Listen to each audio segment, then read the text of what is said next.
Hey, Andy Morris here. Join me along with my co-host on The Drive, presented by Hardees, weekdays at 5 p.m. on ESPN Cleveland 101.3. Cleveland and Bradley County's local sports show, weekdays at 5 on ESPN Cleveland 101.3. From the Kia of Cleveland Studios, this is ESPN Cleveland 101.3, WCLE HD2 Cleveland, W267BI Cleveland, ESPN Cleveland 101.3. The top of the hour is presented by Best Buy Metals, making the top of your house the best it can be. Visit bestbuymetalroofing.com.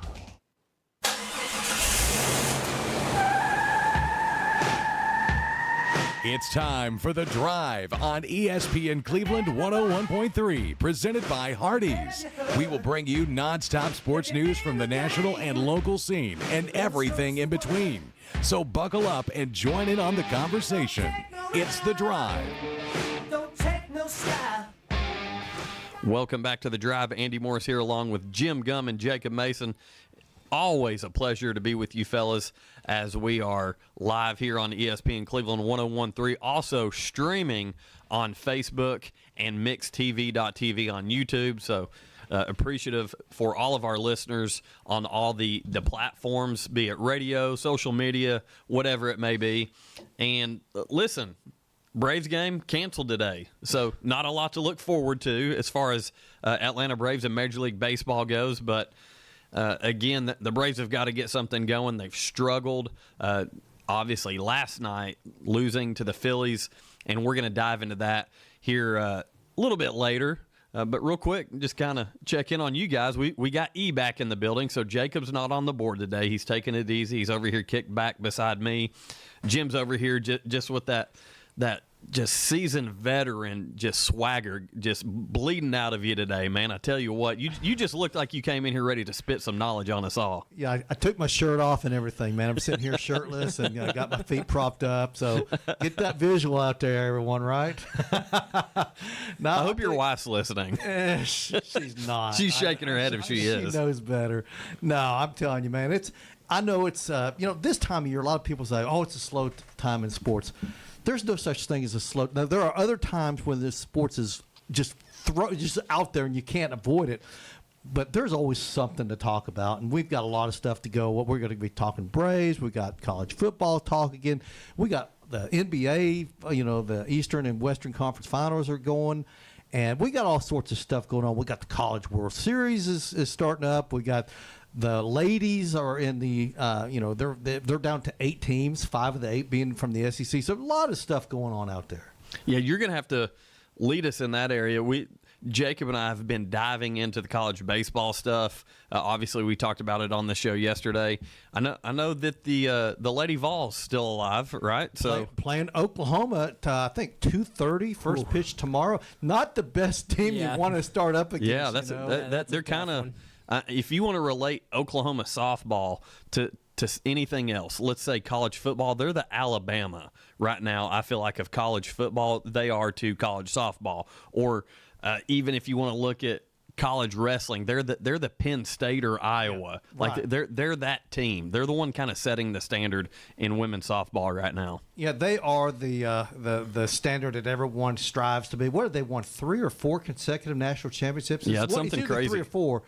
But man, they've got a heck of a program there, and doggone it, and the Women's College World Series is played in the state of Oklahoma, so they've always got the home crowd advantage there. It's not exactly playing in their home park, but they got their fans there, so it's a great event. If you're listening and you've never watched college softball, go do it. To me, it's so exciting. It's so fast paced, and I'm excited to watch.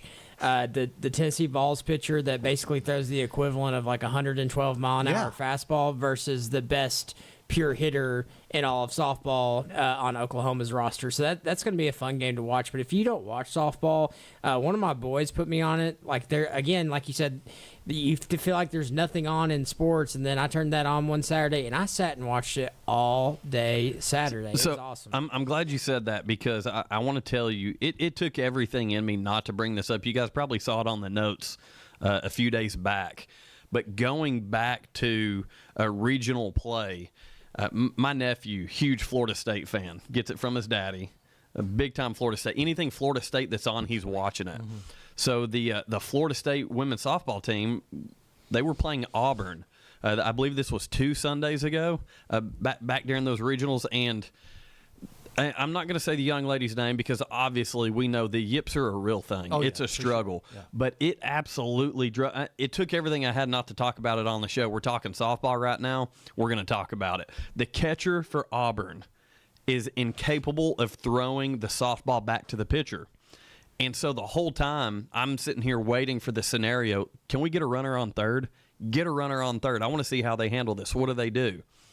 Sure enough, I kind of presumed as the catcher, this young lady who has the yips, which for those of you that don't know, it's a psychological issue. It just makes it impossible. There's some type of mental block for you to throw that ball back to the pitcher accurately. So she's jogging the ball back to the pitcher. At one point, they said she even rolled it during the season. That's crazy. And we're talking Division I softball. The girl's bat has to be phenomenal for you to tolerate her dealing with this. But when that runner was on third, she ran the ball back to the pitcher. The first baseman had to come cover home plate. And that's a lot of extra work. Can she not just ask for time and the umpire grant it? Yeah, You can't. Maybe the Florida State would say, "Hey, no, you can't do that." Well, that's one thing. That would be counted as a mound visit, wouldn't it? Yeah. I mean, that's right. If you so after so many that you would call, so when no, you do it every single time. yeah. But the girl, from what I understand, she can just throw out base runners left and right. She can hum it down. To She second can throw base, it to second, but throw she it to can't third. throw- toss it back to the pitcher, which is crazy. Then just throw it back as hard as you can. Just Act like through you're the- throwing it to second. Well, Tell I the mean, pitcher that's get what- ready. That's what we tell catchers do anyways. Is throw it through the pitcher's head. Just throw it at the pitcher's head and tell her to get ready. This is my thing, and I'm all for sportsmanship, man. Like I'm a huge believer in sportsmanship, but when you're at that level, you're trying to keep your postseason life alive. If I'm the Florida State home crowd, I'm sitting here thinking, like, hey, listen, we got to start chirping at this girl a little bit. We've got to get in her head some. Because obviously there's an issue, Yeah. we've seen it. I can't remember, Jim. You can probably correct me on this. Brandon Turner's probably about to cringe when I say this. I can't remember if it's Mississippi State or Texas A&M that they do when a pitcher's thrown consecutive balls. Texas A&M. It is Texas A&M. All right, sorry, Mississippi State fan. Sorry, Brandon Turner, friend of mine, played at Mississippi State, but. Texas A&M, they'll chant ball five, and the whole stadium's doing it. At what point? If you're Florida State in that game, why not say, throw it back, throw it? I'd do it the whole game. I mean, listen,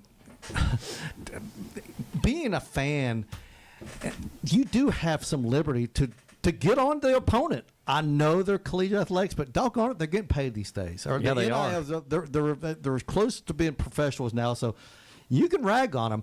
There's a certain line you don't want to cross. I get it, and it's a fine line. But man, you gotta rag them. You just do. That's just being. And that's how I feel. What fans are. Fan is short for fanatic. Yes. So Hey, talk about the Phillies, man. Eddie Perez getting people thrown out in the bullpen area last night up in Philadelphia. I was surprised security was listening to him. He was pointing fans out, saying, "Get them out of here." And the security guards there for the Phillies were taking the fans, taking them out of the stadium. Philly fans have a reputation. They do. And it's warranted. They booed Santa Claus. Yeah, that was back in the late 60s. That's a true story. That is true. Very I saw that true. on NFL Films one time. But no, Philadelphia fans are passionate. You know, here's the thing. Down here, we're all passionate about SEC football, right? Up there in the Northeast, they're passionate about professional sports. I mean, beyond rabid. Baseball, the NFL, the NBA, the NHL. Yeah, a lot of pro They're towns. crazy about those sports. And those fans would fit in just fine down here for how we are about collegiate sports. But they're nuts, and yeah, they cross the line sometimes. And usually it's alcohol induced. Philly fans live across the line. They don't cross do. it. Yeah, they do. They've pitched a 10 over there, and they live across the line. But you know, I love passionate sports fans. Yeah. There's nothing worse than being called, like if you're not passionate, you're just what's the Fair word? weather. Fair weather, or you're just sitting on your hands. I want fans that are into it, man. I'm all for passionate sports fans. What I have a hard time tolerating are delusional sports fans. Yeah, that's drives me crazy. Yeah. Talking about SEC country. But there are outta some here. fan Get outta here. Every fan base has their nuts. And that give There's you no bad, doubt. They give you a bad reputation. For the most part, most fans for most teams are within reason. But you've always got that few that get out of hand, and then it causes everyone to say, got all those sports fans up there. It's not all of them. It's just a handful. But, man, I still love the passionate sports fans. I do. Yeah, I mean, I would rather someone be passionate about it. And I'll be honest, I'd rather them be a little delusional about it than somebody that is just fair weather, and, you know, that just... that has 4 teams Yeah. that they On their pull for. hands. Yeah. Yeah, like I agree. you know, I'll be honest. Like I'm of the camp. You can't. Like I respect other programs, but like I'm not a Georgia fan who roots for Oregon because Dan Lanning's there. That kind of bugs me. That's one of my pet peeves. Like What was your opinion when you saw when Peyton Manning was playing for the Colts? I saw more Colts jerseys He was in insane. Cleveland, Tennessee than I've ever thought. I'm like, how do you do that? I think that it goes back to what you were talking about just a minute ago. In the South, people mainly care about college football. So when their favorite college football player goes and plays for a team, then they support that team in the NFL. I don't think it now, I will say it did grow a lot of Indianapolis Colts fans in this area for sure. But when the Colts would come to to Nashville or Atlanta, I mean, how do you? I guess I've always been one of these things. I have a favorite professional football team. I don't care where the guys went to college. I'm a Bengals fan. They're Bengals now. Yeah. And I'm not one of these guys that follows my favorite college players to NFL teams. See, I'm kind of the opposite. If they play the Bengals, I'm rooting against them. Well, I'm going to be honest with you. I'm the opposite because I do have my pro teams. I follow the Falcons closely and the Cleveland Browns. As a child, that's a family team, the Cleveland Browns. Families from up in that area. When they became the Baltimore Ravens and the Browns were no more, became a Falcons fan. Honestly, was a big Brett Favre fan, like the Packers.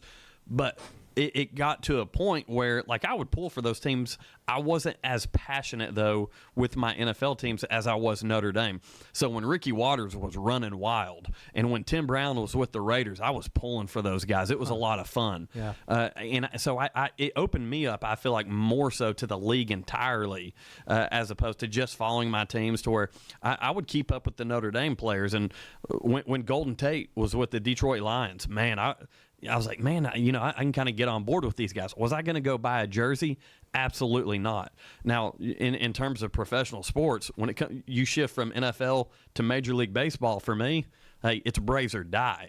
I'm a Braves diehard, so not exactly. You don't have that same following, or at least you didn't back in the '90s of your college baseball players, where they ended up. Like, maybe at one point 5 and 10 Tennessee fans could name where Todd Helton played college baseball.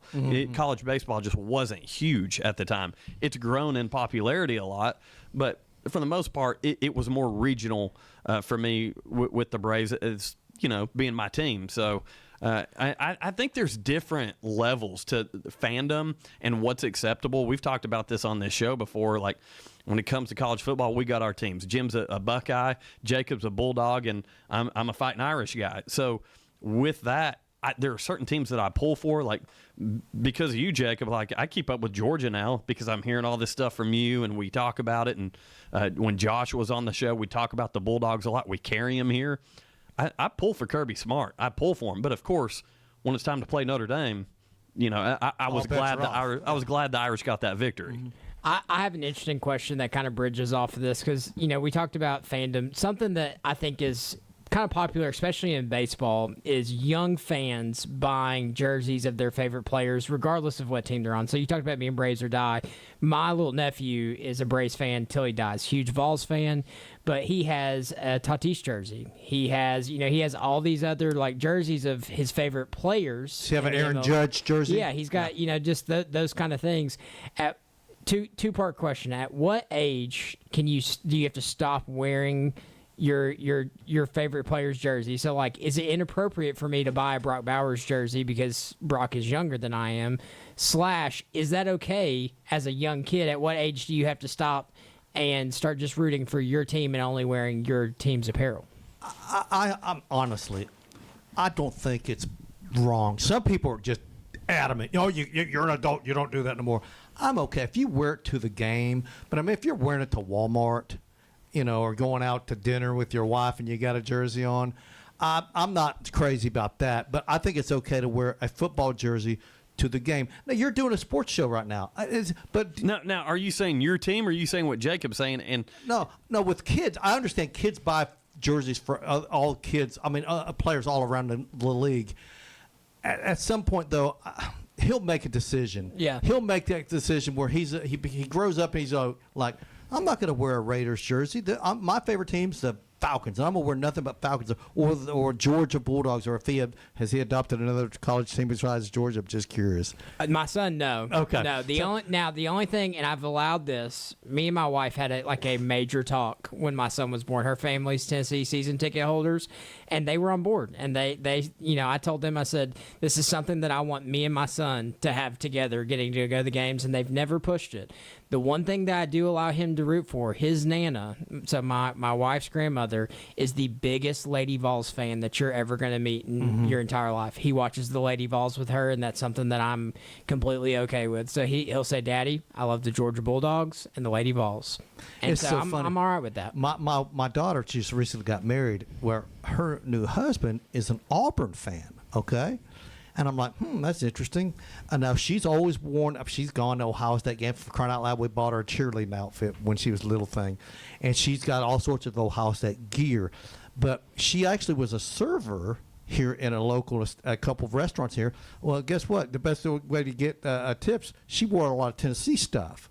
Now, I'm curious. She's got Ohio State stuff. She's got Tennessee stuff. I'm wondering if she's going to start pulling for the Auburn Tigers, which I'm cool with if she wants to. That's her. She's an adult. She can do whatever she wants. But it's interesting to see how ladies are more apt to change teams. Hey, not my wife. My wife is. My wife's a Buckeye now. I mean, we've been married for 27 years. yeah, So. my wife's a big Notre Dame fan. My so. wife will wear Georgia stuff on Saturday because she knows it makes me happy. But she is a Vol till she dies, and she will. And there's no to be honest with you though, it's part of the reason why I fell in love with her. She's loyal as all get out. Yeah, There's no change in her mind. Yeah. I mean, there's not. I've tried. I've on 9 years of this. And tried everything I know in the book. Even when Arch Manning was thinking about committing to Georgia, I was like, look, there might be a Manning. There might be a Manning. You can just switch on over. It did not work. Well, it's funny that you brought this up because you talk about the kids wearing the jerseys of other major league teams. So obviously, my entire family, generations since they've been in Atlanta, going back to 66, were Braves fans. And that goes for my kids, obviously all named after Braves players. We've talked about that on this show a lot. But my son told me a few weeks ago, and it's so funny that you brought this up. He said, hey, would it be cool if I got a Paul Skeens jersey? Like, could I get a Pirates? I was like, why would you want a Pirates jersey? He said, Dad, it's not about the Pirates. It's about Paul Skeens. So he just had his birthday this past weekend. And so I feel he's an upcoming senior, and I think it's one of those things where he's at the age where he can still get away with doing that. But I think when you're a grown man repping a team that's not your own, you deserve to be called out for it. And we had that conversation. I told him, I'm like, that's not a big deal because Paul Skeens is a likable guy. There was a point in time where I wanted to listen, not a Florida Gator fan. I'm far from it. But I wanted to get a Tim Tebow Denver Broncos jersey at one point because I've got so much respect for Tim Tebow. Sure, yeah. I didn't do it because I do feel like it's funny. I actually saw this reel of these ladies saying, like, it's kind of weird for a 30-year-old man to wear a jersey of a 20-year-old player and like walk around and rep it. Like, that's not attractive to us women. Luckily for us, we're all married, so we can wear whatever player's jersey we want. I personally stuck with it, right? I personally just don't fall in that camp. Like, I do. Like, if you're a fanatic, and I get where somebody could think that it's weird, but like for me, I collect jerseys. Like, I've got a whole thing of jerseys, and what I've gotten so old at this point that I don't have any ideas for Christmas gifts. I don't know what I want. My parents bug me about it, and I'm like, all right, I'm going to pick out my favorite Georgia player this year on this 2025 team, and I'm going to ask for their number. And then I hang it up in my closet, and one day I'm going to pass it down to my son, and he's going to have a bunch of former, older players and stuff like that. If I want to wear that to a game, I don't think that's weird. No, personally. it's not. Like I said, Not at all. I'm okay with, if you're a Georgia fan, wear the Georgia stuff. I would be surprised if you didn't wear it, and you with the Notre Dame stuff. I'm a lot older than you guys, but during football season, hey, I'll wear some stuff occasionally. I wear a hat, wear a jersey, or a shirt that has the logo and everything like that. But I'm a fan, but I don't get older guys, I should say, that wear a jersey of a team they don't root for because they like the color. So I'm that's just not, that's a kid thing. Yeah, I can't. That's what I'm saying. Yeah, I agree with that. I can't get out. Like, I think the appropriate age, I'm going to say in college, at some point in time, you have to pick a lane and go. Like, I'm okay, because, like, I mean, I bet I could turn the mic over to E right here. He's probably got a couple different basketball jerseys. He's probably got a couple different baseball jerseys, but he's in high school, and he gets to like all those guys. Once you get out of high school and you start on that college path, you are entering a lifelong relationship with whatever team that you've decided to root for, and there's no more of like, Tatis is a great player. I respect him. Am I going to buy it because the San Diego jersey has a bunch of different colors on it? I'm not going to do it. It's just not going to be me. Listen, I can speak on this working in a high school. I witness kids giving kids a hard time over what sports team jerseys they're wearing. Especially, listen, I'm a cafeteria duty guy. When I'm in there on cafeteria duty, those kids get talking sports in there. And there was a kid, I'm not going to say what jersey he was wearing because it'd give it away, but there were a couple Braves fans saying, like, dude, this is Braves country. What are you thinking? Like, and they give him a hard time over it, and the kid was like, oh, I just like the jersey. So even at the high school age, those kids are kind of catching grief. And hey, fun conversation. E, listen, you're in that situation. Where do you stand on this? I kind of like going with the players as well. Like you guys are talking about, like the players' jerseys of the team. So like I like teams and everything like that. I have Alabama jerseys, but like I also wear one of my brother's jerseys, Alvin Kamara jersey from Tennessee. Yeah. So when he was number 6 at Tennessee, so I wear that jersey all the time too. And then I like the Cubs in baseball, but then I also like the Braves. I like the Cubs since like 2014. Then they won the World Series, and I thought, everything was going to go uphill, and then it went all downhill. And so I kind of just like hanging on with them, but. I have Braves jerseys. I have Cubs jerseys. I mean, mainly if I'm going to like a random team, like you said, Pirates with Paul Skeens. He's a really good player, and he played really good in college as well. He's outstanding. And then, so if I'm like a pitcher in baseball, and I like the Braves, I'm going to probably wear a Paul Skeens jersey because he's good, and I want to be like him, right? Yeah, I was just about to say that. Like, as a kid, that's okay. Like, he wants to be, like, my little nephew wants to hit the ball like Acuna. He wants to hit the ball like Judge. He wants to hit the ball. I'm okay with that. He's still a kid. I'm fine with that. Yeah. I'm not a kid, and, like, the most I'll do is play slow pitch softball. So, like, I can't use that excuse. Those guys want to be like the people that they're watching, so I'm fine with it. Okay, I'll tell you what's not allowed. Even in high school, if you go to Bradley, you cannot wear a Cleveland high school football jersey. No, not at all. You can't wear the rival high school. You shouldn't wear any other schools. Right, Yeah. Exactly. In high school, you can't do it. Now, I'll tell you this. I had a friend, this is many, many years ago. He went to the University of Tennessee. He hated the Vols. He was an Alabama guy. He hated them, but that's where his mom and dad sent him to school, and he got a degree from there. But I'll never forget, I went to a Tennessee-Alabama game when Tennessee broke the streak. I think it was 82. He was in the students section openly rooting for Alabama, and Lord, he took a lot of grief because Alabama got beaten, Tennessee won. But man, he hated the Vols. Yet he went to the University of Tennessee. That's wild. I'm not going to throw this person under the bus or say their name, but I heard a story recently of somebody's dad who literally won't go into Bradley High School Stadium. He said, "I won't even buy a hot dog there. They're not getting a dime from me." That's funny. And so, like, that's passion, That's man. what I love about sports, and that's what I love about this town is, like, it means so much. Yeah, I draw the line with high school, with children, with kids, high school kids. College pros, I'm all for that attitude. Being someone in this community, I draw the line there because I want all our kids to be successful. If it's not the Walker Valley kids who I love, I hope it's a Cleveland kid. I hope it's E over here. I hope it's a Bradley kid. So my stance on that is completely different. Once you graduate, you got to move on. You can't stay in high school. But when they are playing each other, then you have a rooting interest, and that's just natural. You can't sit there and watch a Bradley Walker Valley game or a Bradley Cleveland game and not root for Well, one of the rooting teams. interest is different from not wanting to donate not to the support- program, not buying a hot support, dog. Yeah, that's pretty off the wall for me. He's got to pay to park. No, Right? he listens to us on the radio. Well, glad we've got this lunatic listening to us. No, I'm just kidding. that is great. That's a neat dynamic, and everyone has a different opinion on this stuff. But hey, I can say this as a Braves fan, a diehard Braves fan, who we're going to cover when we come back from break. Not going to see the Morris kids, regardless of what they want to do. Not wearing another jersey in my house. You're listening to The Drive on ESPN Cleveland 101.3. The Drive will be back after a quick timeout. Stay tuned for more nonstop sports talk on The Drive, presented by Hardees.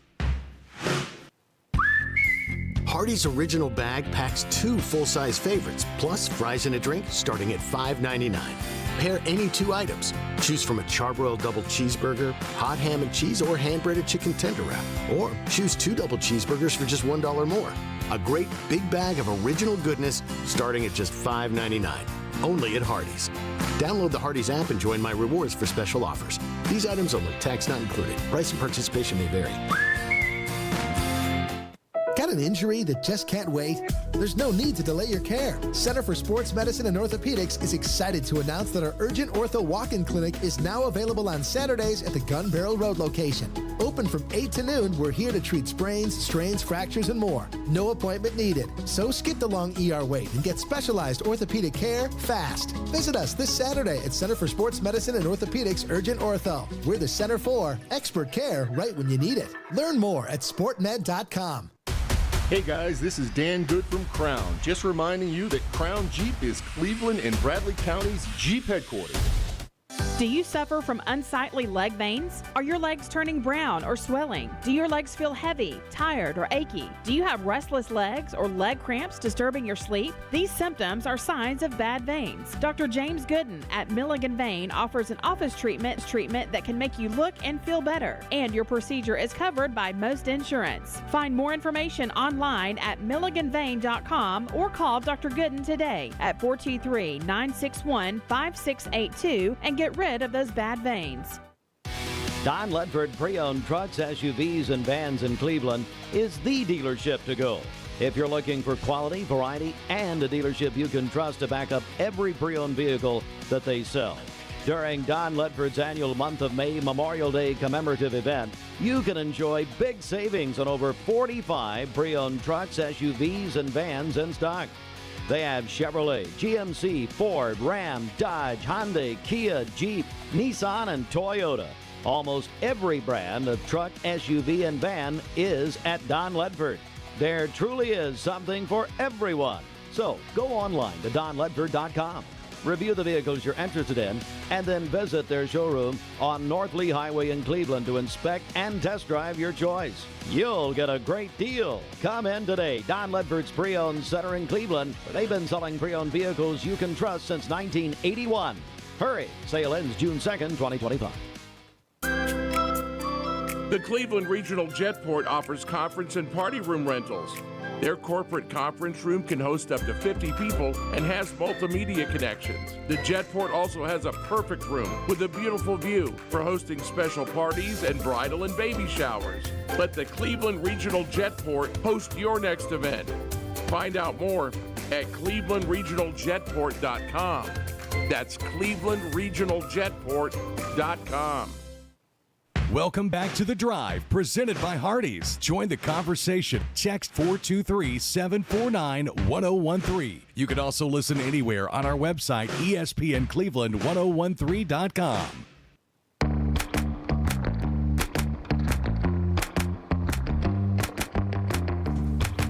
When it comes to Mayfield Dairy ice cream, you'll never have a boring bite.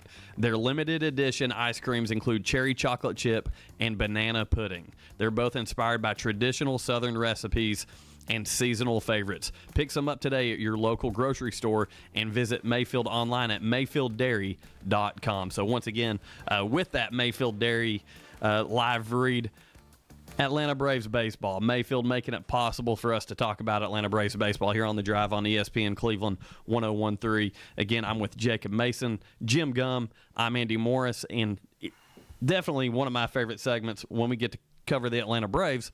Unfortunately, it's not been a whole lot of fun for us here recently because the Braves are struggling.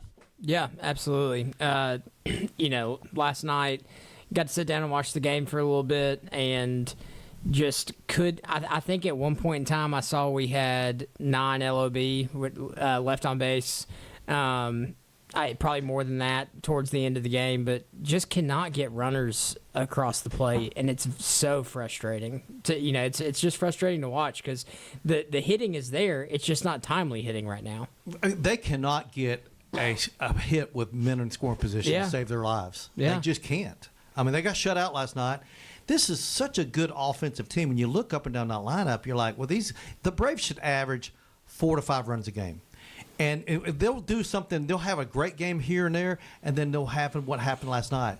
And they just are so inept at getting hits with guys in scoring position. It's just unreal. Yeah, and it's tough when a guy like Spencer Strider, who has not recorded a win yet for the Braves this year, obviously had the long injury stint, but in his 3 starts, not able to get a win. He pitched very well last night, but remains winless, and the Braves fell to the Phillies last night 2-0. And you go to the other side, Ranger Suarez, who started for the Phillies, is a guy who's just been absolutely murdering the Braves. Yeah. Every time he's on the mound, the Braves cannot hit Ranger Suarez. We've seen it in the playoffs. We've seen it in the regular season.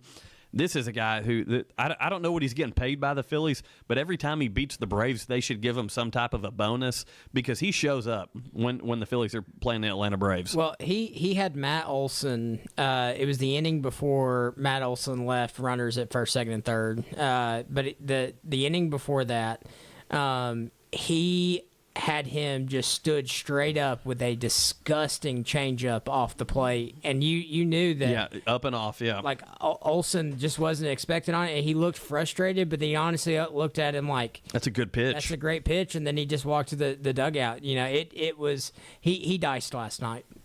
Well, the Braves are a team like we talked about this a month ago. We said, hey, the season's early.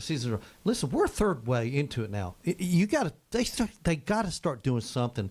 And I don't know what the secret is. I really don't, because it seems like from game to game, the problem changes. I mean, we've talked about for a long time about the closer thing. Well, then when you beat 2-0, the pitching was great last night. Yeah. The Braves, when you give up 2 runs, you should win that game. But I just don't know. I don't know what the answer is, guys. Yeah, so right now the Braves are sitting at 25-28. We were celebrating a week ago because we're at 500. Back down to 25-28, third in the National League East. And this, you said this during break, Jim. This is the kicker. You're 9.5 games back now out of first place, and I believe you said 8 games behind the Mets. Yeah, you're 8 games behind the Mets. So That's tough. You're a whole week. Assuming if these 2 teams imploded, then the Braves went on a big time winning streak. You're 8 games out of just being tied with the Mets. Listen, I believe it was 2011. I saw the Red Sox blow a 9.5 game lead with something crazy, 2 weeks left in the season. The Braves that same season did the same thing, something very similar. So we all know crazy things can happen. You're never truly out of it until the numbers just don't add up. But right now, there should be a sense of worry because there is no consistency with the bats of the Braves, and then there's been no consistency with the back end of the bullpen. So what you're talking about is your run production and being able to close out a game. When you're struggling in those 2 major areas, it's going to be hard to be above 500, and that's where we see ourselves right now. Well, and the key, and Jacob, I want to get your opinion on this. You've got not 1 but 2 teams. It's the Phillies and the Mets. It'd be one thing if you only had 1 team to worry about, but you've got to worry about 2 teams, and that makes it doubly more difficult. Yeah, to me, again, like you said, there's crazy scenarios in baseball. You kind of have to get to that point. There needs to be some leadership in the dughouse that just steps up and says, we're going to take this day by day, game by game, chip away at it. Because, as it keeps on growing, that number could get dangerous. But with sitting 9 games out and then 8 behind the Mets, I'm not hitting the panic button quite yet, because you can have 1 good week of baseball and somebody can have 1 bad week of baseball and you're back within 5 games of somebody. And so it's just at the point now where that worry stage of if it does continue to tumble downhill, that snowball can get big. Well, I'll say this. With the expanded playoff, this is what makes it interesting. And you've talked about this division a lot, Jim. The National League West, they've got 3 really good baseball teams out there right now. They're playing solid baseball. And you're talking Dodgers, you're talking Padres, and you're talking Giants. Yeah. And when you look at Philadelphia, New York Mets, and then you're leaving out the Cubs in the Central, this is the problem. Right. You're getting 2 wild card teams in now, which is great. It's wonderful. But you don't want to get yourself into a spot where, listen, we're approaching the All-Star break. That, by the way, we're hosting down in Atlanta. As a Braves fan, I want to be sitting at the All-Star break saying, first of all, what a great way to finish this stretch heading into the All-Star break. I want to be in a position where I know I'm in contention of Alex Anthopoulos making necessary moves to make us better.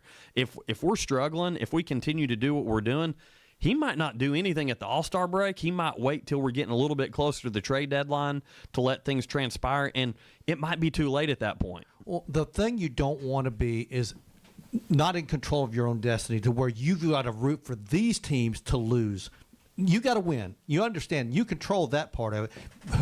Whatever team you're playing, you win that game. But then you got to be looking at the scoreboard. You don't want to be scoreboard watching because that's always dangerous, man.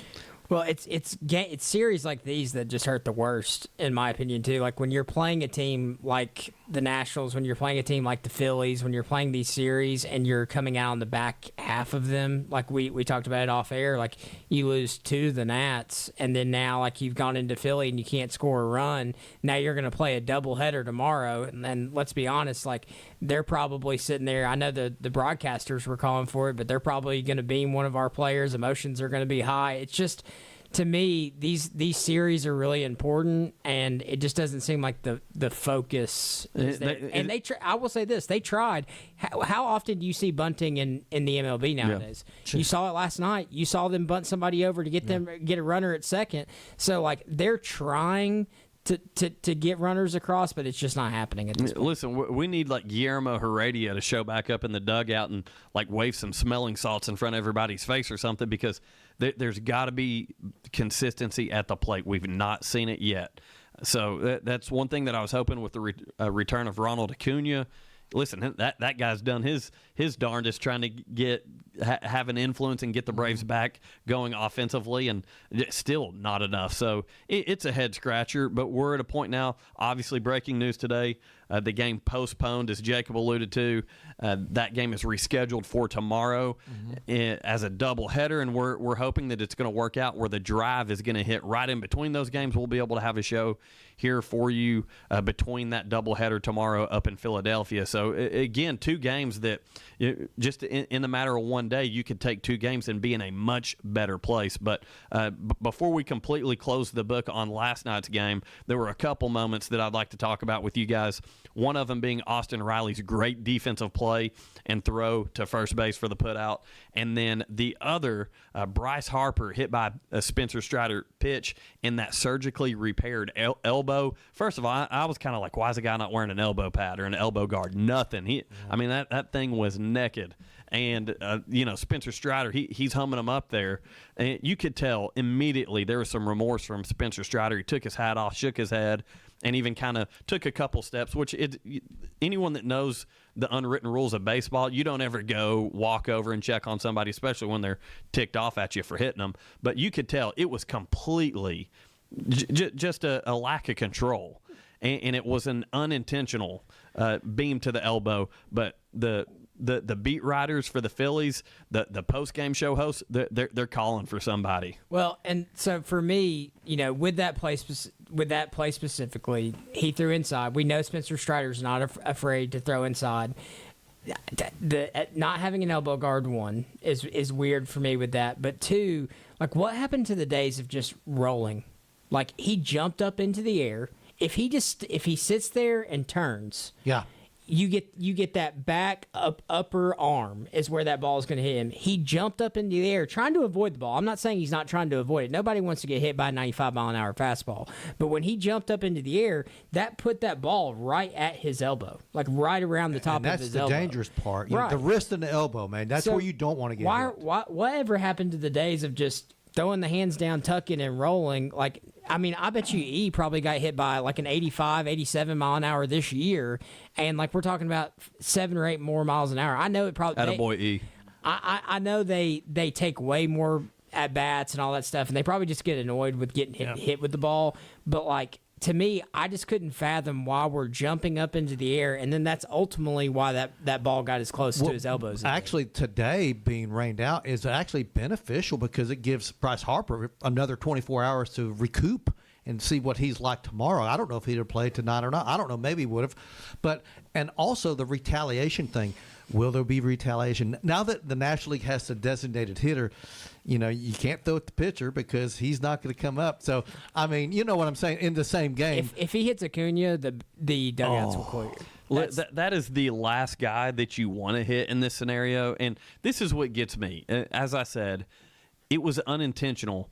But for some reason, we pick and choose now in Major League Baseball when we follow the unwritten rules of baseball. Whenever we hit a big ding-dong jack to center field that goes 435 feet, we can toss our bat 30 feet into the air and you know, raise the crowd up and fist bump and bat our chest all with a 15-second trot to first base. We haven't even turned first base yet. We can do that. But then when one kind of gets inside, and obviously Spencer Strider, since returning, has had some issues with his command. Yeah. That's something that's a work in progress. His velocity, he's not hitting 99 and 100 right now. He's at 95, which, listen, 85. Still pretty good. Yeah, and my point to that is he's not Spencer Strider that we've known for the past 2 years. He wasn't putting the ball on a quarter right where he wanted it. It got away from him. So for the Phillies post-game announcers to freak out the way they were, oh, you got to hit somebody. You got to. That's unwritten rules of baseball. But when does Bryce Harper's antics? When is that not okay? Baseball has changed, man. It has. It used to be you couldn't do stuff like that. Now the home run celebration, the flipping the bat, has become accepted. What's not accepted though is when your star player gets hit with a ball. There's always retaliation. It may not be that game, but I'll bet you tomorrow you'll see either Acuna, Riley, or Olsen, or Ozuna. One of those guys. They'll take it. There'll be one pitch.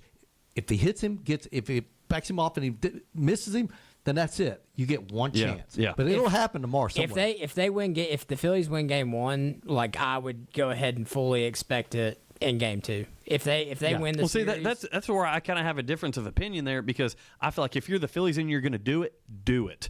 And do it in the first inning. Listen, and if it's to Ronnie, I have exception with it. I have exception because the guy has dealt with it. I know Harper has. It was unintentional, and I think everybody in the ballpark knew it. Did they like that Bryce Harper, the golden child, got hit? Of course not. It was unintentional. But listen, when Austin Riley rolls up there, let that tank take one off his shoulder, and he's going to be fine, and he'll trot to first, and that'll be the end of it. That'll be the end of it. Yeah. Just here's the thing. Don't do it to Mr. Glass, Ronald Acuna. If you throw inside and you miss him, then you blew it. It's over with and done with. So the pitcher, they know. Listen, we've all played baseball. People can say this stuff doesn't happen. It does. It is talked about. You got to have your pitcher. You know, they don't have to say anything. You say, "I got your back. I got your back," and then it'll be one time, and they'll try it. And if they fail, they fail. And if they hit someone, they hit with someone, and then it's all even at that point. Yeah, it's just crazy how sometimes we follow the old unwritten rules of baseball, and then other times we don't. So it'll be interesting to see how this plays out with the Braves and the Phillies tomorrow in that doubleheader. Jim, I believe is it a 1:35 first pitch? 1:35, I believe, is the first pitch of the game 1, and I think the second game is scheduled for like 6:35 or something like that. So I've got it right here. Atlanta's going to start A.J. Smith-Shawver, who was scheduled to start today. He's going to be facing Christopher Sanchez in Game 1, first pitch at 1:05 p.m. 1:05, okay. And then in Game 2, Chris Sell versus Zach Wheeler. So Zach Wheeler was actually scheduled to start today. They're pushing him to Game 2 tomorrow in an Aces matchup. Smart move there by the Phillies. Yeah. Going after Chris Sell with Zach Wheeler. And that will be the nightcap at 6:45. So I can promise you there will be a drive on ESPN Cleveland 101.3. Watch game 1 going like 17 14 innings. Yeah, we're like, with the ghost runner. So much for the guaranteed, Joe Namath. Yeah, right? no kidding. Hey, listen, I feel like my luck's pretty good right now after calling the Acuna first pitch You home did. run. I'll promise you, this guy called it, and on the air, mind you. Yeah. He said, Acuna's going to go deep, Jim. First pitch. I'm like, yeah, right. Yeah. Hey, and sure enough, he does. How many breaks have we taken? Just one. Let's go ahead and get one right here. When we come back, we're going to talk some college football, a little bit of college baseball as we make our picks for who we expect to make it to Omaha. Yeah. You're listening to The Drive on ESPN Cleveland. The Drive will be back after a quick timeout. Stay tuned for more nonstop sports talk on The Drive, presented by Hardees. Hardees is hiring. Join the Star Team. Flexible scheduling, daily pay, free meals, 20% family discount, plus paid vacation for part-time and full-time employees. Apply in-store or online at hardees.com today.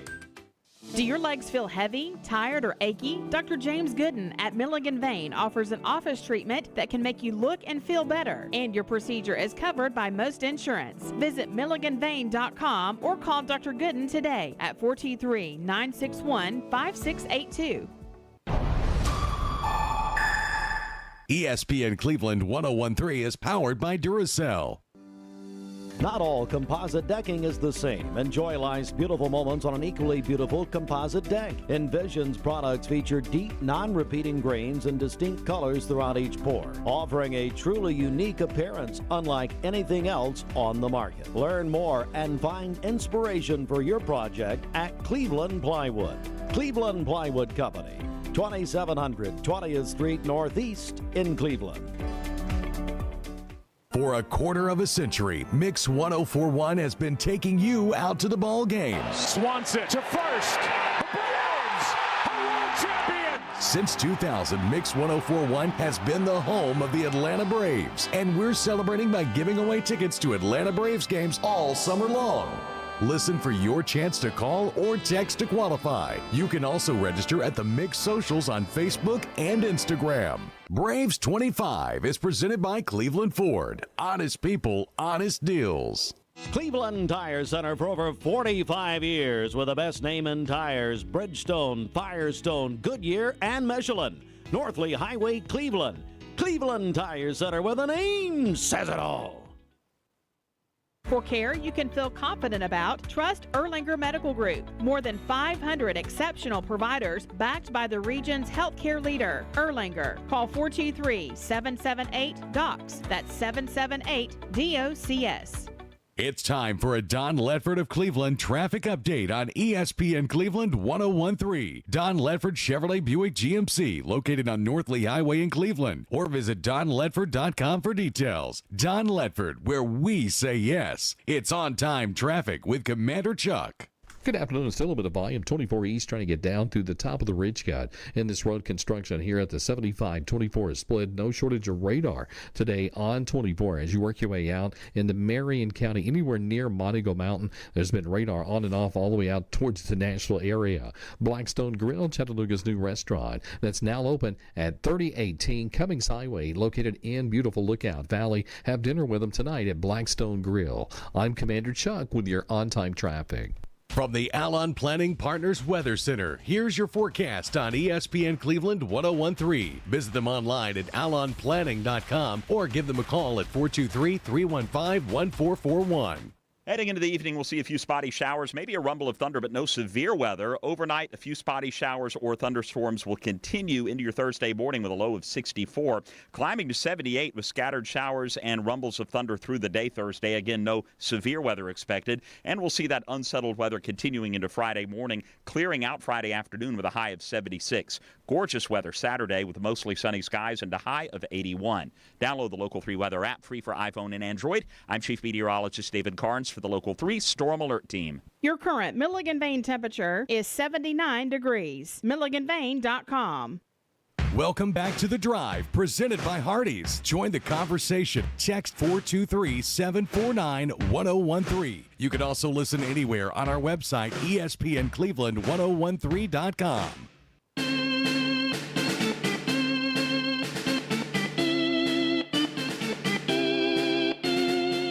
Welcome back to The Drive here on ESPN in Cleveland. Hope everyone out there is having a good day. By the way, our neighbors across the street from our studio, Duracell, they're now hiring mechanical skilled technicians, $22.17 to $27 per hour.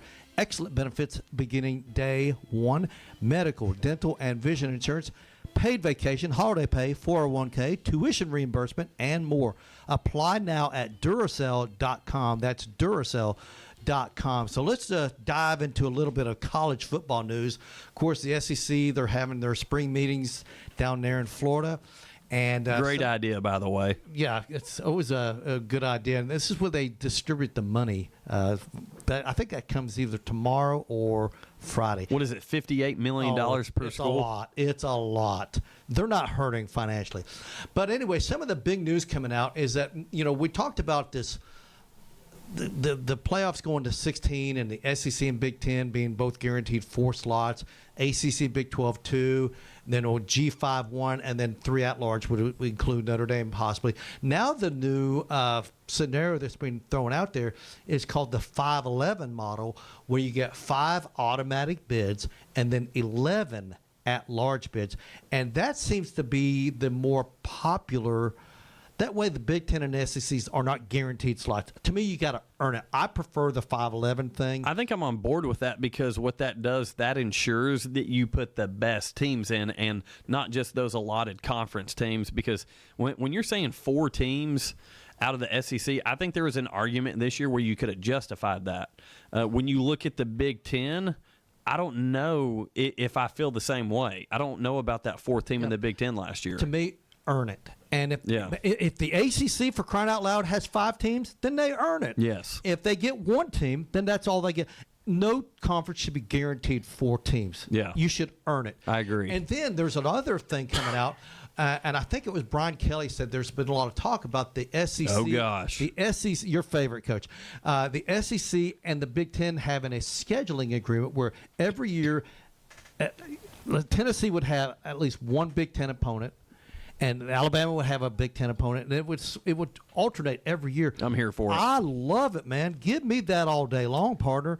I mean, listen, we got Texas and Ohio State open up the season this year. How would you like stuff like that happen every year? How would you like to see Tennessee playing Ohio State in Neyland Stadium, or Michigan, Michigan, or Penn State, or USC? How about UCLA? Would like a little Vols Bruins? Yeah, that'd be action. neat. Oregon. I would love to see this. What do you think about this, Jacob? Yeah, so for me, one thing with the Big Ten having their 9-game schedule and the SEC having their 8-game schedule, my only qualm with going away from more games is keeping rivalry games intact. Like Georgia Tech. Georgia Tech, but I'm even talking about the fact that interconference rivalries. Oh, yeah, like Alabama, Tennessee. Yeah, like Alabama, Tennessee, Alabama, Auburn, Georgia, Auburn, Georgia, Florida. You've got, with all these scheduling changes, there has been talks about, for fairness, that some of these rivalries may not go away per se, but you wouldn't play them every year. So if you told me that I could keep our 8-game schedule and then schedule 2 Big Ten teams to make it a 10-game schedule, or schedule 1 Big Ten team to make it a 10-game schedule, and still get to keep those rivalries while also helping out strength of schedule, I would be down. That'd be awesome. Because to me, I don't want to see a world where Georgia doesn't play Tennessee. It's coming. It's coming down the tracks. I hope not. I hope that, I like Jim just said, I think that'll be, when you take away those marquee games, those historic rivalries, I don't think it's good for football, especially if you're going to replace it in terms of you, Jacob, and our Georgia fan listeners. If you're Georgia, who cares if we're playing Maryland? Yeah. Who cares? Right. That's a pointless game. The rivalries have got to be priority number one. Well, they were priority number one. They were talking about it at SEC Media Day today or yesterday. We're trying to do too much, and we're trying to do way too much in college football. Greg Sankey was dodging that question like it was his job. Like he looked like he was on the movie Dodgeball, like dodging wrenches, trying not to answer whether we were going to continue to have these games or not. And if that, like he's like, I won't commit to that. I won't do this. Tradition in college football. There's so much of it we've lost. To lose Tennessee, Alabama, or lose Auburn, Georgia is a travesty. Yeah. A travesty. That should not happen. And the SEC needs to do everything in their power to keep those traditional rivalries. Listen, if that means that Tennessee doesn't get to play Oklahoma or Texas as much, that's okay with fine. me. I'd rather continue to play Alabama each and every year and miss Oklahoma and Texas a few more times. I'm okay with that. I've got a bold take on this. Jacob and I talked about this a little while ago before we went on air. But in terms of the SEC, in terms of the Big Ten, you wanted more money. You wanted to blow your conference up from a normal size to these mega conferences. You're getting what you asked for. That's right. You're getting what you asked for. You've got all this money pouring in now. So don't get upset because you think your schedule's a little tough. Don't get upset because you've got to play so many conference games and you're, well, where's our break? You're rich. You made a ton of money because you chose to do it this way. So don't make us, the fans who are providing those paychecks, we're the ones paying for the seats. We're the ones buying the product. And Tennessee's raising their ticket prices for the NIL. Yeah, world. don't take away from the history and the love of the sport just because our schedule's a little tough. How about you quit playing? And listen, I'm a Chattanooga guy. I love the Mocs. Quit playing them. Get rid of one of those games. One of them. You can still have one or two. Is there a need for Alabama to play 3 of those games? That's outrageous to me. I don't understand it. And as a Notre Dame fan, people want to bash schedules. They're not allowed to play teams like that at Notre Dame. It's unacceptable. We played Tennessee State once, and it was because Eddie George was the head coach, and him and Marcus Freeman are buddies, and they wanted to do it to help Eddie George's program. That's the only time Notre Dame only played one ever. The only time. Here's a question. Here, I've got a trivia question for y'all. What's the only team at the Division I FBS level that has still ever played an FCS school? There's only one left. Well, it's not Ohio State. It's not Michigan. It's not any of the big, because I looked at the Blue Bloods and like how many wins they had, and at the very beginning of like their schools, they were playing like high school teams and like schools. No, I'm talking about the FCS level began in 1978. Modern era. Yeah. Okay, that was called 1AA. Division I subdivided in 1978 became Division 1A, Division 1AA, which is now FBS, FCS. So it's not from 1978 to the present, which is there was one school that's never played a 1AA Who'd or you say, FCS Jacob? team. I said it's not going to be Ohio State, Michigan. No, it's not. Can you give me a conference? It's the. No, I don't want that. I'm going to throw my guess out before you give any hints. Okay. I think it's the Texas Longhorns. No, they have. Yeah. Okay. There's too many schools in Texas. I feel like that. I'll tell you this: it's a West Coast team. USC Trojans. That's right. Yeah. That was going to be my that guess. was going to be my UCLA first. just played their first one. UCLA just played their first one just a couple years ago. Notre Dame played their first one a couple years. It used to be those 3 schools were the only holdouts, and then finally Notre Dame played Tennessee State, and UCLA played somebody, and USC has still never played I should have just said it. I was going to say USC. That's what I was thinking too. I just don't like talking about those guys. Let's see what's going to happen. USC's going to drop Notre Dame and pick up Chattanooga. Listen, what's going to happen? That's a conversation that we've had on this show as well. And, USC is a prime example of this process. You leave, you abandon the Pac-12, you ruin the conference to go to the Big Ten. Why? For the money. Yeah. For the money. You're having to fly to go play Penn State now, and you're going to complain about it while you collect that paycheck, and you're saying, well, maybe we should drop Notre Dame. Well, okay, here's my thing, though. Like, I don't blame the USCs of the world. I don't blame UCLA. I don't blame Clemson and Florida State for wanting to get out. You think about Clemson and Florida State, 2 key mark programs. Vandy is making 3 times the amount of money that they are. That's ridiculous. And they're just now starting to renovate their stadium. It took them years and years and years. And you've got people like Florida State that want to try to keep up. You've got Clemson, North Carolina. They want to keep up. They want to keep up in this world. They can't do it when the ACC's not willing to pay them. The Pac-12 wasn't going anywhere. They shopped around TV rights. Nobody wanted it. That's right. Nobody wanted the product. Yeah. So, to me, I'm okay I get why the USCs of the world wanted to go to the Big Ten. They needed money to keep up with the Joneses of the world with the SEC and the Big Ten. It's so funny. Ever since Washington, Oregon, USC, and UCLA entered the Big Ten, it's funny. All their athletic facilities are getting upgraded instantly. Yeah. It's crazy. Now, granted, with USC and UCLA, the Olympics coming up in 2020 helped because the Rose Bowl and the Coliseum are both being renovated. But all their other facilities are being done, too.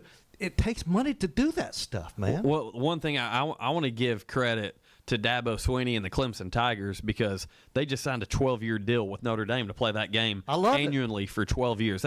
And so that's the approach. We need those marquee matchups that are not necessarily conference matchups as well for college football to say, oh, man, we've got this heavyweight title contender against this heavyweight title contender. I think it's good for the sport. Getting rid of rivalry games is not good for the sport. I remember back in the 80s when Joe Paterno was at Penn State and Bear Bryant was at Alabama. They used to play each other. I think it was like a 12-year series there. It was great. Yeah. Penn State and Alabama, give me that all day long. But I love these traditional rivalries playing each other, like when Ohio State played Notre Dame in a home-and-home a couple years ago, and now Ohio State's playing Texas. I love that stuff.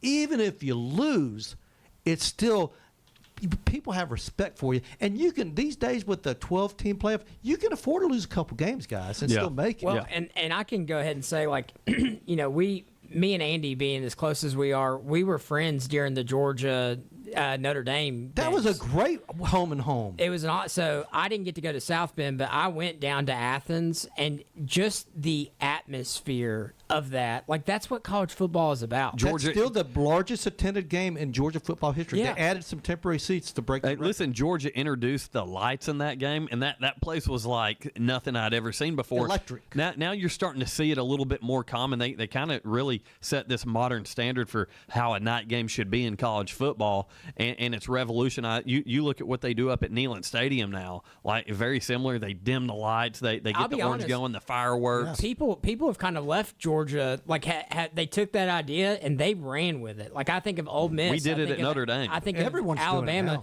Georgia started that back in that game, and then once people saw it, they were like, man, we can make our atmosphere a whole lot. So like it's things like that like I never want to lose like a part of college football. That's why we care about it so much. That's why we love it so much, is because there's games on the schedule like that every year that you're like, you could not care a rip about either of those teams.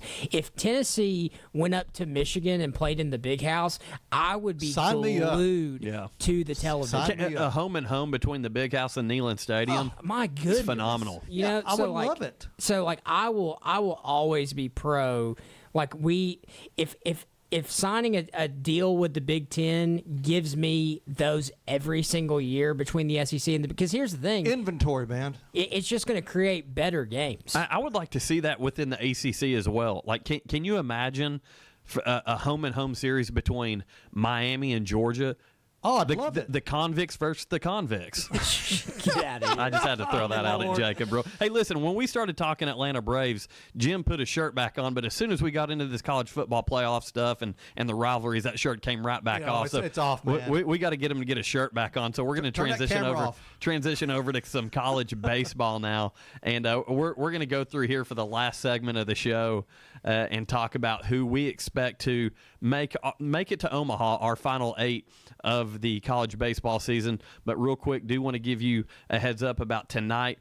The ESPN 101.3 schedule is the Western Conference Finals Game 5, the Minnesota Timberwolves versus the Oklahoma City Thunder.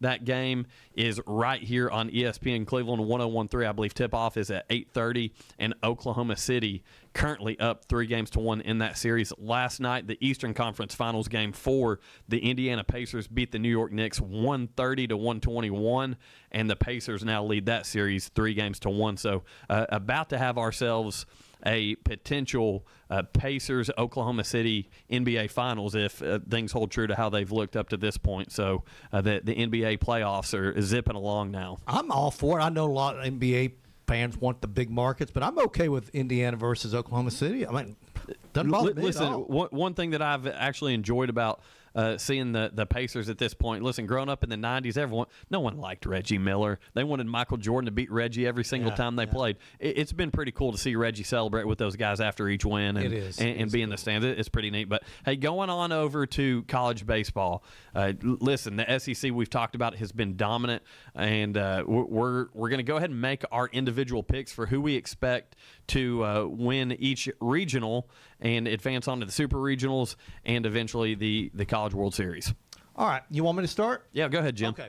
Nashville Regional, I'm taking Vanderbilt to win that one. Anchor down. The Hattiesburg Regional, I'm going to go with Miami Hurricanes. I don't know if it's an upset. I think Alabama and Miami could be hard. In Tallahassee, I like Florida State. Corvallis, I'm going to go with USC. I think the Trojans will come out of that one. Chapel Hill, I think I'm going to go with North Carolina. I think they're really good right now. Eugene, I'm going to go with Oregon out of that one. Conway, I'm going to go with the Florida Gators to come out of that one. The Auburn Regional, I'm going to go with Auburn, of course. Let's see, on the other side, I'm going to go in Fayetteville. I'm going to go with Arkansas. By the way, I'm secretly rooting for Arkansas because those guys have been snake bit all these years. Knoxville, give me the balls there. Clemson, I've told you, I think the Clemson Tigers have a real shot to win this whole thing, so give me the Tigers there. Baton Rouge, you got to go with LSU. I know I'm going chalk, guys. Athens, I'm going with Georgia there. Oxford, I'm going to pick an upset. I'm going to pick Georgia Tech. Yeah, that's a great pick. I think Georgia Tech's playing really well there. I'm going to have to change my picks. Los Angeles, I'm going to go with UCLA in that one. The Austin Regional, I'm going with Texas. Yeah, so not many upsets, but a couple. You literally picked just about every team I was going to pick going through here. I was looking at your screen. I don't have it on there, so I'm not giving you a hard time for that. But I'm going Vanderbilt. I honestly think Vanderbilt is capable of winning the whole thing. I do expect for them to be in the finals there in Omaha. In Hattiesburg, I'm going with the Miami Hurricanes as well. In Tallahassee, Lincoln Jarrett's got the Florida State Seminoles playing really good baseball right now.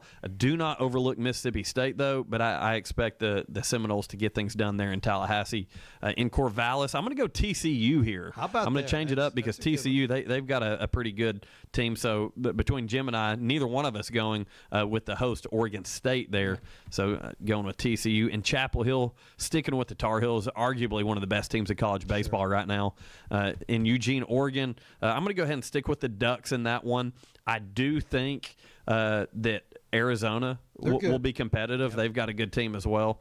And then in Conway, going with the Florida Gators. The SEC has been the most dominant conference this year, and the Gators were kind of one of the teams teetering on, are we one of the elites in the SEC or are we one of the mid-tier? And I think they're going to put things together. In the Auburn Regional, sticking with the Auburn Tigers there, and same thing in Fayetteville, Arkansas. You look at Creighton, Kansas, North Dakota State. No one impresses me there. Razorbacks are going to steam through that. Tennessee Volunteers. Wake Forest might be competitive. They might be competitive, but I think Tennessee's the same way as Arkansas. They're just at a different level right now. And then going over to the Clemson Regional, I'm going to change it up here. I'm going to go with the Kentucky Wildcats. All right. And on paper, Clemson's the better program right now. They're one of the elites right now. But Kentucky's played some good baseball. Yeah. Cleveland native Landon Franklin playing for the Wildcats up there. I'm going Kentucky Wildcats. And then Baton Rouge.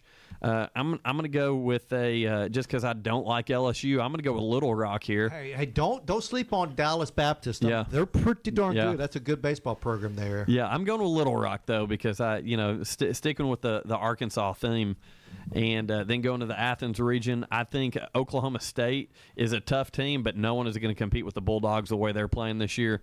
Oxford, I'm going Georgia Tech Yellow Jackets all the way there in the Oxford, Mississippi Regional. And in Los Angeles, this is one where I think UCLA, obviously the host team there, it is the favorite, but I think UC Irvine, Arizona State, Fresno State, that's more of an even regional than most of these other ones. I'm going to go UCLA, but I wouldn't be surprised if something else happens there. And then in the Austin region, the Texas Longhorns are going to take care of business. It doesn't even matter who's in there. They're a good baseball team. They're real good. All right, I'm going to speed through this. I'm going Vandy, Then I'm going to go Alabama. I knew he would. Yep. Yeah. Florida State. Give me Oregon State. Give me UNC. Give me Oregon. Give me Florida. Give me Auburn. I will take Arkansas, Tennessee, Clemson, LSU, Georgia, Georgia Tech. Man, every one of us went Georgia Tech. UCLA, and Texas. Yeah. Man, Ole Miss getting no love at all. Ole Miss, you got two teams, Ole Miss and who else was it that nobody picked? Oregon State. I picked Coastal Carolina. Nobody. Oh, picked, yeah. You had, yeah. And nobody picked Southern Miss. So we got three teams that are hosts. No one here in this room picked them, all three of those teams. So you know someone is going to win. Yeah, and really, I think you talk about that Oxford region, Ole Miss, Murray State, Western Kentucky, and Georgia Tech.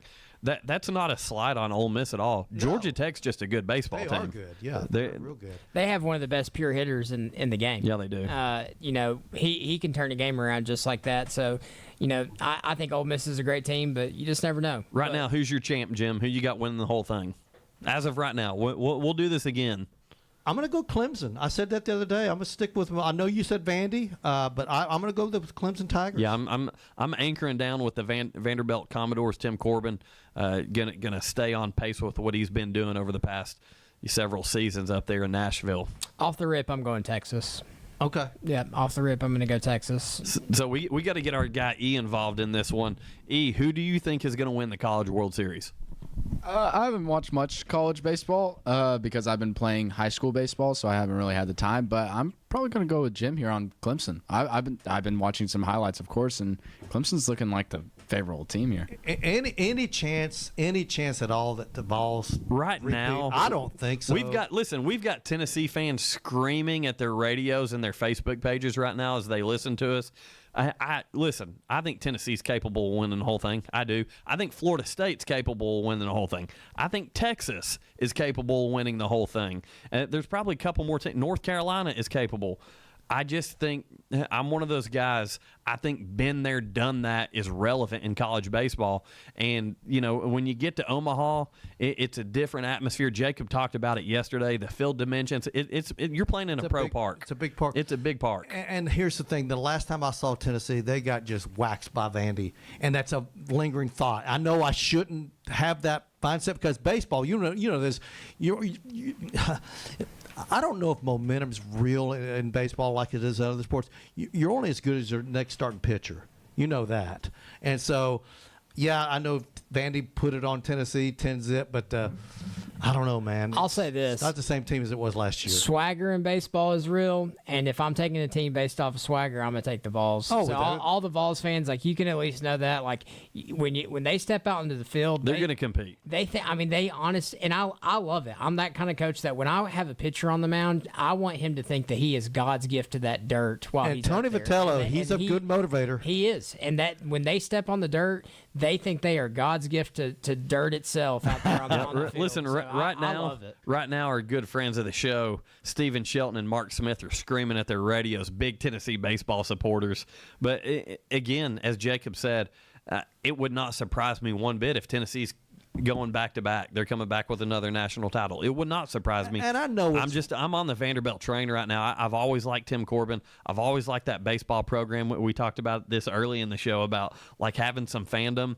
When it comes to college baseball, if I wasn't pulling for my Irish, who aren't what they were since Lincoln Jarrett left, but I'd be a Vanderbilt baseball fan. I love Tim Corbin and the way he runs that program up there. And really and truly, if you're not sure, you usually err on picking an SEC team because they have really done well out there in Omaha. But man, I'm a believer in this Clemson Tiger baseball team. So I'm probably going to be wrong, but that's who I'm picking. Yeah. Listen, solid picks. Fun to talk a little bit of collegiate baseball as we quickly approach Omaha, which is always talking Tennessee fans, when you say Omaha, Peyton Manning's got to make an appearance if the Vols make it to Omaha, right? Sure, he made Omaha even more famous with that call at the line of scrimmage, didn't he? You know it. Omaha. Yeah, that was awesome. He even has a production company for the stuff he does for ESPN now. It's called Omaha Productions. So pretty neat.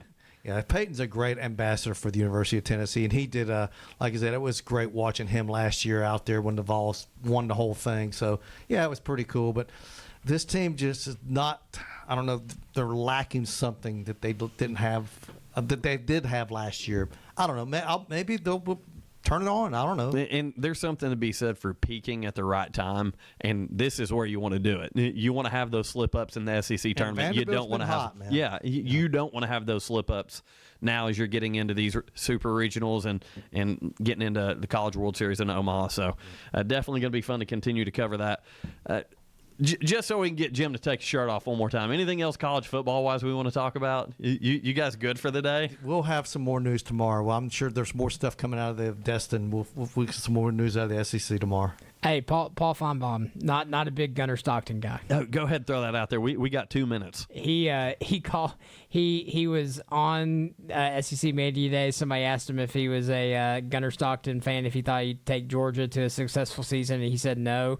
Kirby, on an interview later, called him straight out and said, I love coming on this show because, you give me a lot of stuff to work with. So By the way, you guys, did any of y'all catch the interview between Paul Feinbaum and Lane Kiffin? Oh, it was awkward. Lord have mercy. You talk about not liking him. Listen, we're going to talk more about that tomorrow. Just realize Finish Line Radio coming up next. Our boy E's waiting to get that on for us, so we apologize to those guys. We got carried. Listen, when Jim Gum gets his shirt off in the studio, we're wilding up in this place. Hey, for Jim, for Jacob, for E, I'm Andy. Glad you guys joined us.